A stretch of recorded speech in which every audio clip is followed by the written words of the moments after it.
Hey everyone, welcome back to Jay McLaren's Garage. My name is Josh.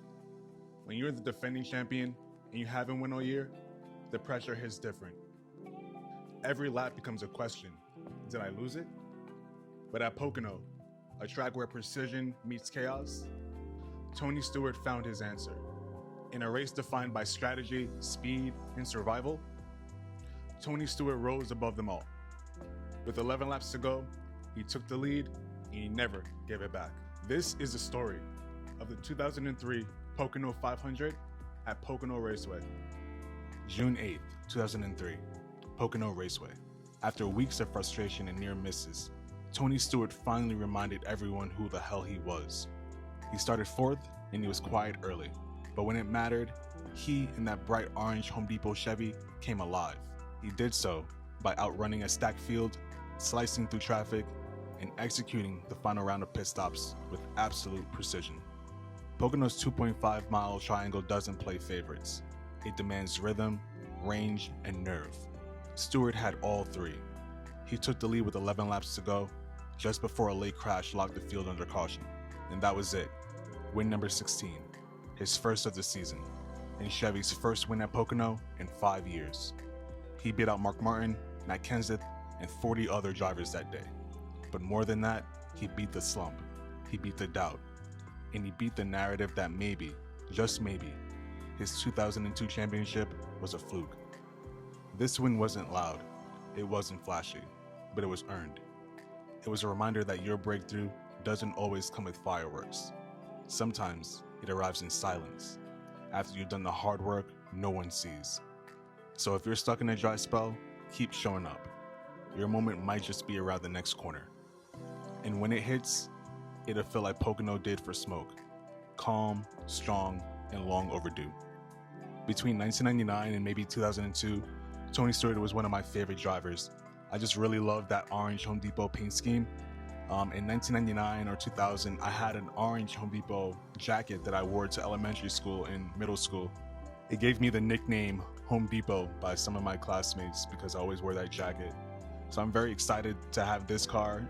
This car is the first Tony Stewart car that we see that was made in a race to win version. How I wish that they made his schemes from 1999 and 2000 and also that 2002 Pontiac paint scheme. I wish so bad that we had some race to win versions of those paint schemes in those years. But I'm very thankful that that 2002 paint scheme they carried over here in 2003. They also changed from Pontiac to Chevrolet going into 2003. So at least we get that paint scheme from 2002 that I really enjoy. You know, as I sit here and watch this video and I did the research on this car and this diecast and spend a little bit more time with it, this is really kind of rose up the ranks in one of my favorite diecasts in my collection, honestly. Because like I said, all the fond memories of Tony Stewart, Home Depot, this color scheme in my childhood, it's really bringing back a lot of fond memories of back then and how much I enjoyed this color scheme, and the sponsorship is really cool. You know, as we go around the car, it's pretty clean all around. There's a lot of dirt. You see a lot of buildup and tire buildup everywhere. But man, oh man, is this such a cool car, such a good looking car. I'm so thankful to have it and that they made this at least. All right, let's take a closer look. On the nose, very dirty. You see a lot of tire buildup, a lot of rubber all over the nose and dirt. Down the left side, you see more of that tire buildup on the hood. Down the left side, fairly clean, little bit of tire and dirt buildup on the number of the 20. And then around the left rear tire, we have a lot of buildup and tire residue. On the back, on the bumper, you see on the left side, a little bit of dirt and buildup there. But on the right side, a lot more clean, as we can see that beautiful paint scheme that I love from 2002 and 2003. This car was raced and produced in 2003 by Action Racing Collectibles. This is an elite diecast in a standard finish.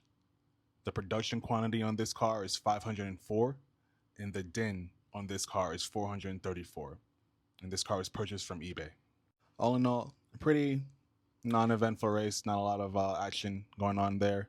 But this car, like I said, I'm so happy that they made a race win diecast for Tony Stewart for this car and this paint scheme specifically. But we're gonna get a lot more Tony Stewart diecasts coming in the near future, fortunately. Those future paint schemes were a lot more simpler than this one and his previous ones. So I'm very thankful that we at least have this beautiful paint scheme from 2003. I appreciate you all. Thank you so much.